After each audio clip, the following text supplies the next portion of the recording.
Саламатсыздар ма, құрметті көрермендер. Біздер Хромтау тарихи өлкетану музейінің ұйымдастыруымен осы Хромтау ауданының 85 жылдығына орай және кеншілер металлургтер күніне орай біздер осы Дөңкен байыту комбинатының еңбек даңқы музейінде өзіміздің онлайн сұхбатымызды және онлайн экскурсиямызды жалғастырамыз. Бүгін біздер осы Дөңкен байыту комбинатының еңбек даңқы мұражайының меңгерушісі Тұрымов Әлбек Естайұлымен сұхбатымызды бастамақпыз. Бізбен бірге болыңыздар. Саламатсыз ба, ағай? Сізді осы келе жатқан мейрамдарыңызбен құттықтаймын. Енді біздің осы сізге келіп отырған басты мақсатымыз осы ауданымыздың жалпы енді ауданымыз өзі Хром деп атайтып тұрғандай, осы ауданымыздың дамуы да осы кенге байланысты ғой. Сол себепті біз осы музейді таңдағанбыз. Сізге келіп, сіздің өзіңізден сұхбат алып, осылай бізге шағын экскурсия жүргізіп берсеңіз. Талаптарыңыз сәтті болсын. Енді ол тарихтан бастайын ба? Иә. Енді комбинаттың тарихы 33 жылы бастап, ол жаңа соғыстың алдында, онда керемет кеңес үкіметі енді соғыс болатын байқайды, соғысқа даярлау үшін даму керек, металлургия даму керек, оған хромсыз жаңағы болат темір хромсыз болмайды. Сол уақытта хромды қайдан іздейміз дегенде, осы біздің барлаушылар, әсіресе Куразы деген сосын сол сияқтылар, осы Ақтөбе облысынан іздейік деген ғой. Осында келсе, бұнда руда, бұрын деген руда бүкіл Россияда Сарановский деген жерде болды, онда сапасы шамалы, өтен жерде болған жоқ. Бұнда келсе, жаңа аясында жатыр, сапасы керемет, дүниежүзінде ондай сапа жоқ. Содан бастап бірден оны бардамай-ақ, бірден бар екенін хабарлаған дейсіз. Иә. Сосын сол 38 жыл сол бастап қазба жұмыстарын жүре бастайды. Содан 40-шы жылы Ақтөбеде завод салынады. Ол уақытта Узарба, Тиоарба, Атарбамен Ақтөбеге апарады. Сосын сол жолмен Россия Майкаловсқа жібереді руданы. Артынан Ақтөбеде завод салады, завод салынатын болды. 40-шы жылы завод салынады. Содан осы біздің комбинат, онда рудоуправление дами береді. Ол уақытта бұл деген өте секретный. Құпия түрде дейсіз ғой? Иә. Не болды? Сондықтан бұның бастықтары НКВД-ның жұмысшылары болды. Олар көпшілігі жарияланбайды, көпшілігі білмейді. Ал жұмыс істеген жұмысшылар кәдімгі өзіміздің қазақтар.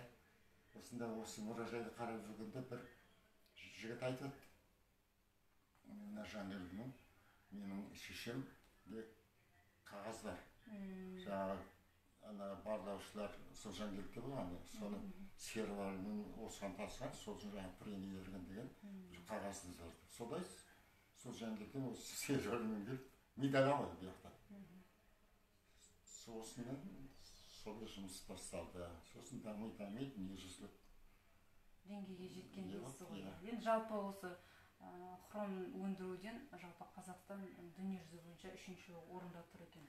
Оны ешкім жоққа шығармайтын шығар деп ойлаймын, өйткені жалпы Хромтаудың даңқы әлемге әйгілі ғой. Бұрын кеңес уақытында 14 мемлекетке шетел мемлекетіне жіберетін, тек қана шетел мемлекет 14. Сосын жерде біздің конкурентіне Турцияның ЮАР. ЮАРда қазірде де ЮАР конкурент, бірақ сапалары олардың бізден төмендеу. Сосын конкурент болғанда бірінші орында ЮАР дейді, сосын біз екінші деп солай сапа жағынан ғой? Жоқ, сапа жағынан емес, жаңағы көлемі жағынан. Бірақ та шынынан келгенде бізде әлі зерттелмеген көп, түбінде біз бірінші шығармыз деп ойлаймын. Жақсы, ағай. Енді мынау біздің сол дамығасы мынау Хромтау, әуелі Хромтау. 40-шы жылдары мынадай болды, мінеке мынау Айтеке би көшесі. Мінеке мынау үйлер әлі қазір бар мына. Сбербанктан өткенде мына үйлер, міне осы тұрған үйлер. Сосын мына жаңа барақтар болды, осындай шамалған үйлер болды. Сосын бұнда бір қызы біздің жер саз ғой.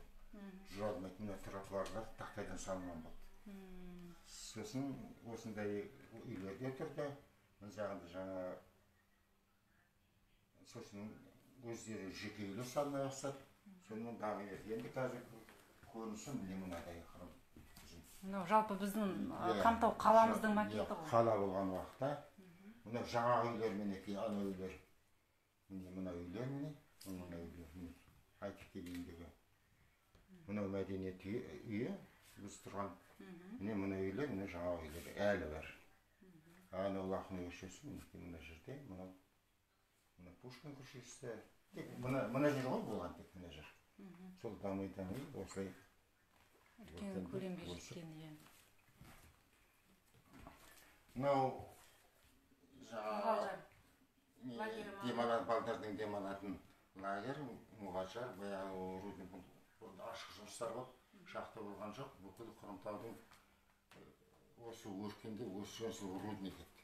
Бүкіл жұмыстар болған. Біреудің үйінде кран ағып болса да рудникке жинады, сол уақытта осы салынған. Онда мынау қызыл судың несі ғой, содан дамба жасап, бөгіп, көл жасап, балық өсіріп, балық деген машина әкеп солай сататын. Мұғажар тауының етектерінде орналасқан. Иә, Мұғажар тауында. Лагерь жасап, балдар демалып, қазірге дейін демалады. Керемет. Осы көп, мешіттің макеті, жалпы өрісі. Мынау енді жаңа басталғанда, әуел басталғанда, мен айттым ғой жаңа. Иә. Кияр бар, арбамен тасыған. Жаңа жеке үйде салғанда, мына саманмен, әуелі жаңа киіз бар, сосын саманмен, солай үй салған. Бұл саманнан салған үйлер жылы, экологический таза, керемет болатын. Біздерде осылардың іші, музейде суреттері сақталған. Мынадай макеттері жоқ. Бірақ істеватқан, қазып мына жер құдықты қазып істеп жатқаны, мыналардың барлығы бізде сурет түрінде бар. Ескі сурет түрінде. Мынау жаңағы барлаушылар, жутек, мынау елдің тағдыры өзі Ленинградтың болса, осыдан кейін Сталинский премия алған, ол деген керемет не ғой, Сталинский. Иә, біздің Хромтауда көше атауы бар. Иә, көше атауы бар. Сосын бұл жаңағы қайтқанда сіңілісі звондап, ештеңе жоқ екен. Сосын осында алдық жүлделерін. Бәрін біздің атақты адамдар, бәрін танимын. Мынау біздің оқушылар, колледждің оқушылары қазір колледж болып кетеді. Иә, жоғарғы колледж ғой қазір. Иә. Соның оқушылары жаңа соғыс болған жерлерге барып, сол жақтан әкелген нелері. Сол уақытта сол жерден 200 адамдардың сүйектерін жерлеп осы сөйтіп келген. Жаңа Ұлы Отан соғысы болған жердегі неге барған ғой? Сосын бері қарай 40 жылдары дамиды ғой. Бәрі дамып жатыр ғой. Сол уақытта бізде машина пайда болып, баяғы қолмен тейді, қолмен қазады, машинамен тасиды. Мынау жаңа ат болған ғой. Пойыздың орнына. Конка дейді. Иә. Не бар ғой? Островскийдің болат қалай шындалып деген кітабы бар, сонда конка дейді, сол конка сияқты. Мынау феррохром, неден Ақсудан шығады, рудадан шығады феррохром, сосын осы темірге дайындап неден қосылады.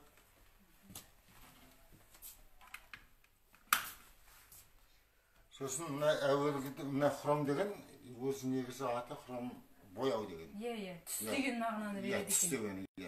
Менің естуім бойынша ағай көк түстен қызыл түске дейін түсін ауыстырады екен. Неше түрлі түстер болады.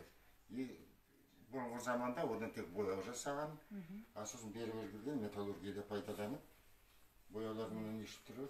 Бұлай тас түрінде түрі қатты сияқты болып кездескенмен, борпылдақ дейді ғой, тез сынғыш келеді. Тез сынғыш келеді. Сосын Ақтөбеде жаңа салынған мына соңғы пеш, былайдың пеш дейді, мында бақыт, мына жерде рудан неге. Ана жерде бұл электродтар мынау, сіз мында балқиды, балқығасын темір мынаған құйылады, содан формаға құйылады. Мынау біздің ең атақты адамдар осы Хромтауда, біздің ауданда ең атақты кеңшілер мына Нұртуған Исмағамбетов деген. Осы мынау 230 000 километр жаңа топырақты тасыған дейді. Бірде ол вообще 230 300 мың кубометр тасыған. Сосын бір шел орын деген болды, оның суреті жоқ. Бұл кісіге жаңа екі Ленин ордені бар, ордені жүлдер, бірақ герой сөз труда беремін дегенде оған үш адам не болды, үш кандидат болды, ол кішкене ендігі жылға қалып қалды, сонымен үлгере алмай кетті. соны іліне алмай кетті. Сосын мынау Бокаров деген бұрғылаушы, мынау Көзібаев деген соның жәрдемшісі, Донскийдегі, бұда айтқан қарапайым қазақстан жұмысшы, бірақ олар өте атақты. Бұл шоферлар, бұлар деген онда бүкіл ел біледі, атын, фамилиясын бәрі таниды, бәріне сыйлы адамдар.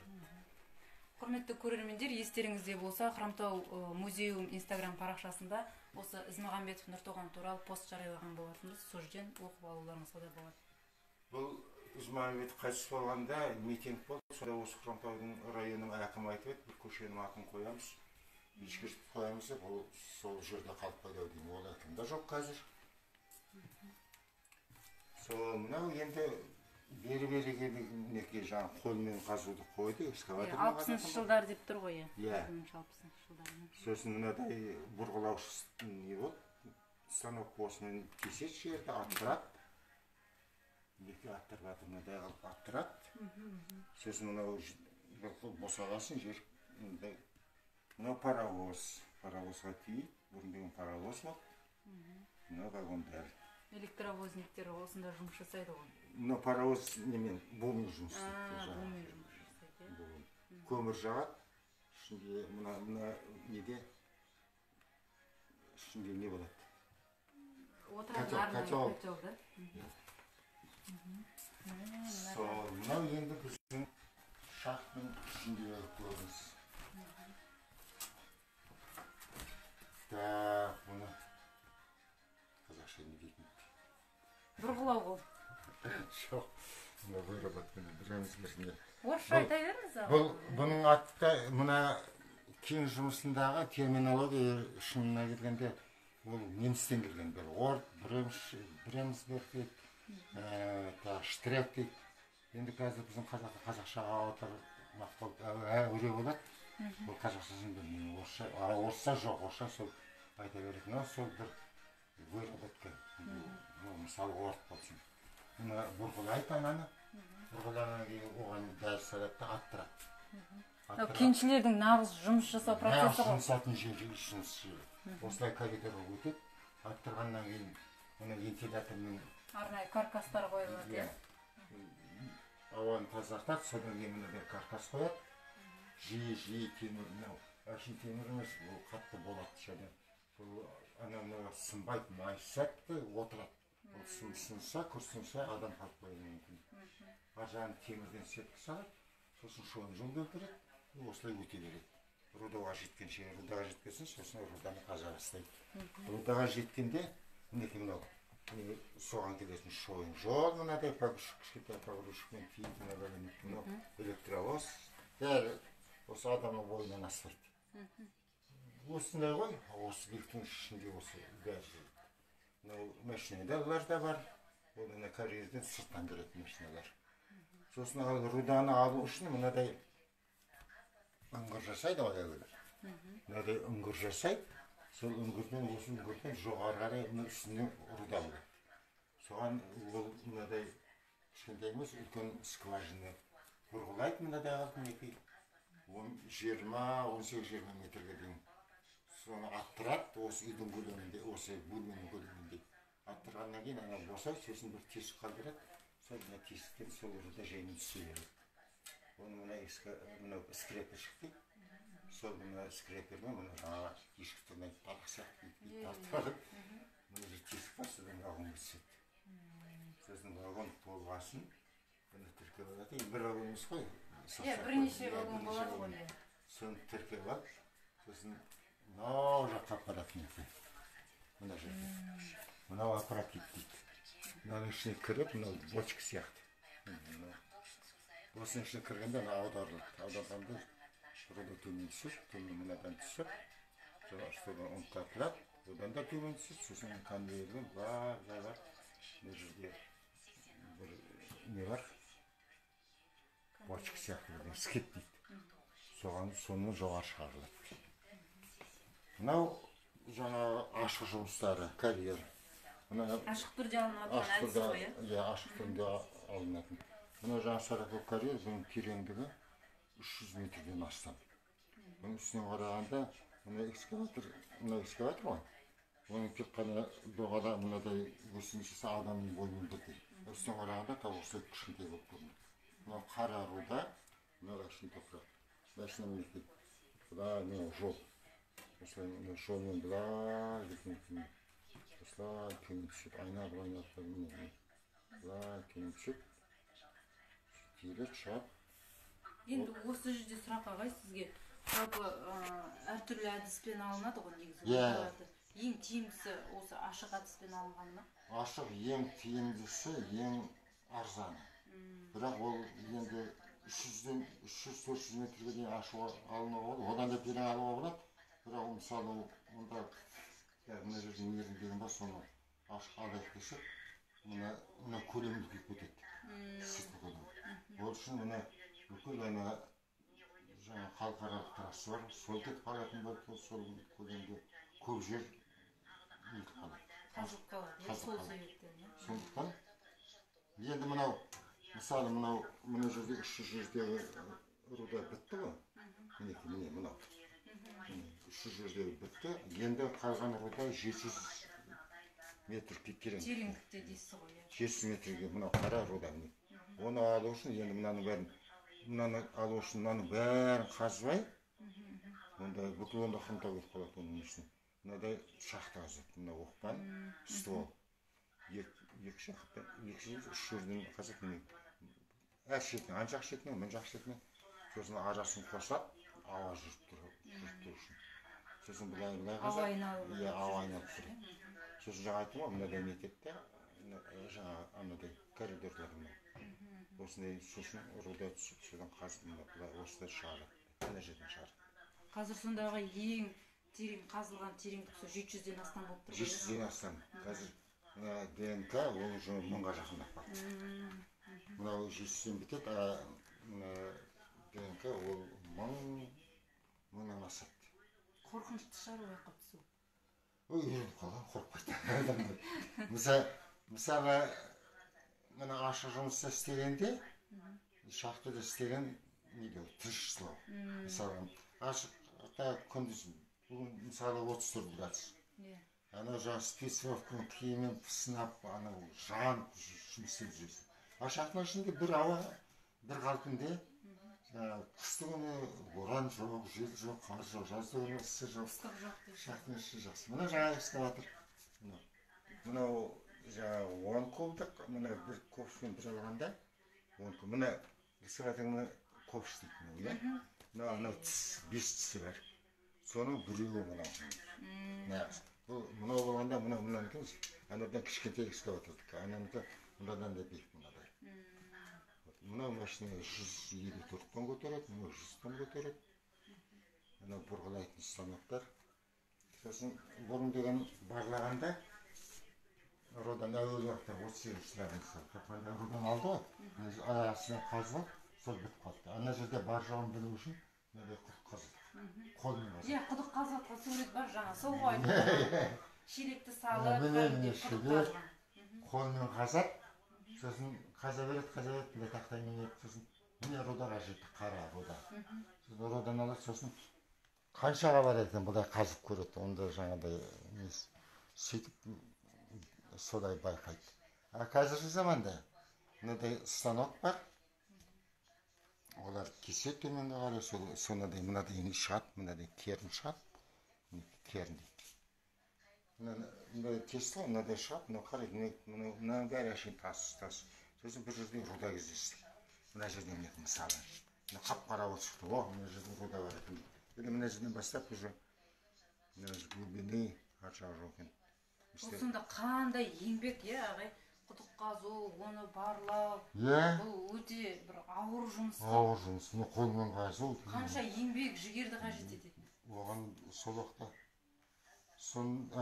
Қазір енді кішкене ғой, механизм, оның бәрі станок, оны басып қаласың. Бірақ дегенмен адамның еңбегісіз мүмкін емес қой жасау.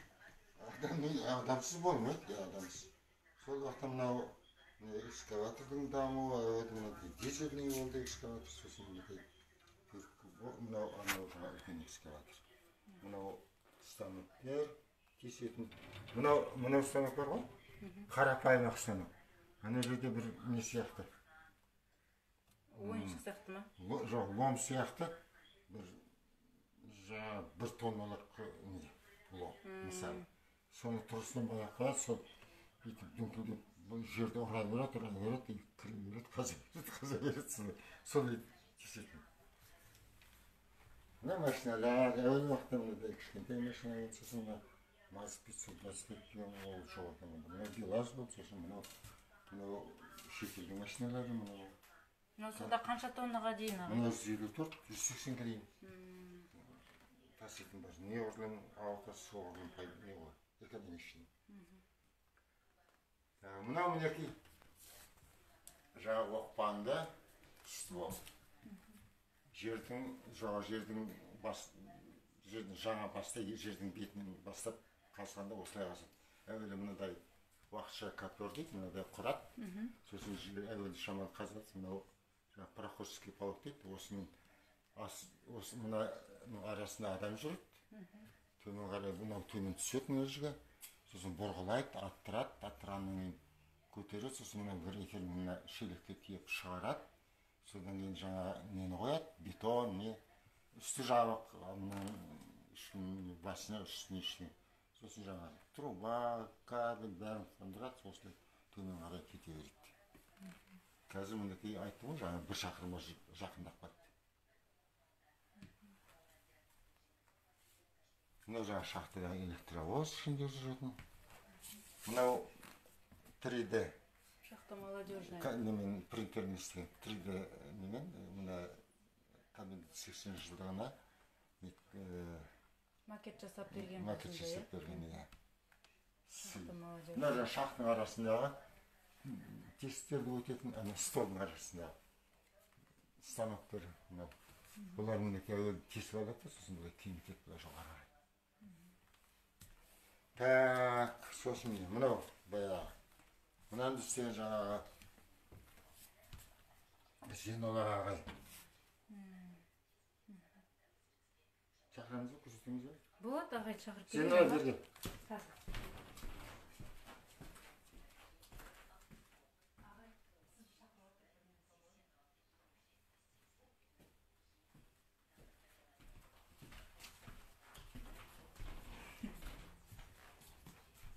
Ағайды көрсетіп жібер. Бір айтып кететін жағдай.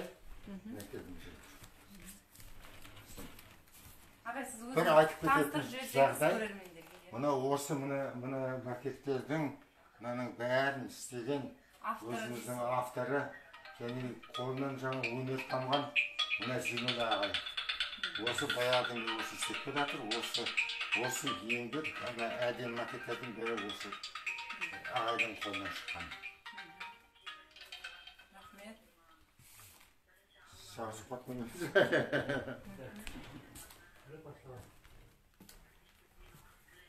Вот, сосын мында, кстати, мына бір осы құрамқабыңыз. Журналист па? Жоқ, осында әшейін жұмысшы. Мына жерде айтекелі Құрбан газеттер бар, сол. Құрбан газет, соның қосы бірге істедік. Такая ашық. Қазір уже кемпір болған шығар. Ленинская юбилейная почетная грамота. Бұларды сонда кімдерге берген ағай? Жаңа еңбек сіңірген ардагерлерге беріп тұр ғой, иә? Почетный грамм комбинатқа беріледі ма? Мынау юбилейный грамота комбинатқа, дипломды комбинатқа. Мынау жаңа байланыс құралдары. Мынаны телефоныңыз отырады, мына біреулер қосып отырады. Мені сенмен мысалы. Енді мынау қазір енді өзім түсінші қандай екен. Біздің шеберіміздің... Мына жаңа Зейнолла ағайдың осында бұл макет жасап жатыр мына жерге. Мына жерде тағы макет болады әдемі. Соның мынау еңбек орны деуге болады. Мына жаңағы профсоюздың нелері, төрайымдары.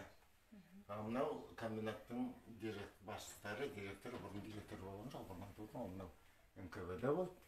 Мынау тіпті суреттерде жоқ. Сосын мынау Әшейін, мына Петровтан бастап, Әшейін адамдар. Ең атақсысы бұл Фетисов деген, осы Құрымтауды өркендеткен, жаңағы елім, отаным, халқым деп жаны кетін сондай адам болды. Үкімет құлап қалды, осы комбинатты жекелендірейін дегенде Алматыға бар, жаңағы Терещенко премьерін соған барып айтқан, бұны жеке қолға беруге болмайды, бұл жаңа біздің еліміз соқтырған комбинат дегенде, оған біздің билігіміз келмейді деп, содан ол бірден Москваға ұшып кетті да, содан келген жоқ содан. Мынау Шашкин деген, бұл жергілікті жігіт, менімен құрдас, кандидат технических наук. Бұл деген өмір бойы осында істеп, технический директор, ол директор вообще болған шын айтқанда. Технический директор, бірақ бүкіл жұмысты басқаратын жүргізесін осы.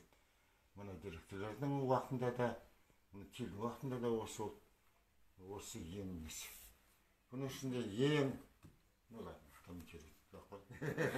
бұнда ең, бұнда айтып кетеді, ең бірінші Қазақтан директор болған мына Беке Марал.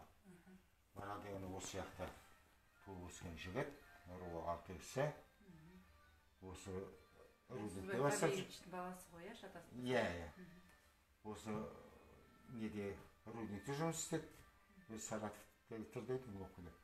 Содан кейін шахтаға кетті, бірге істедік. Өзі мінезді, жайдарлы, сондай жақсы жігіт.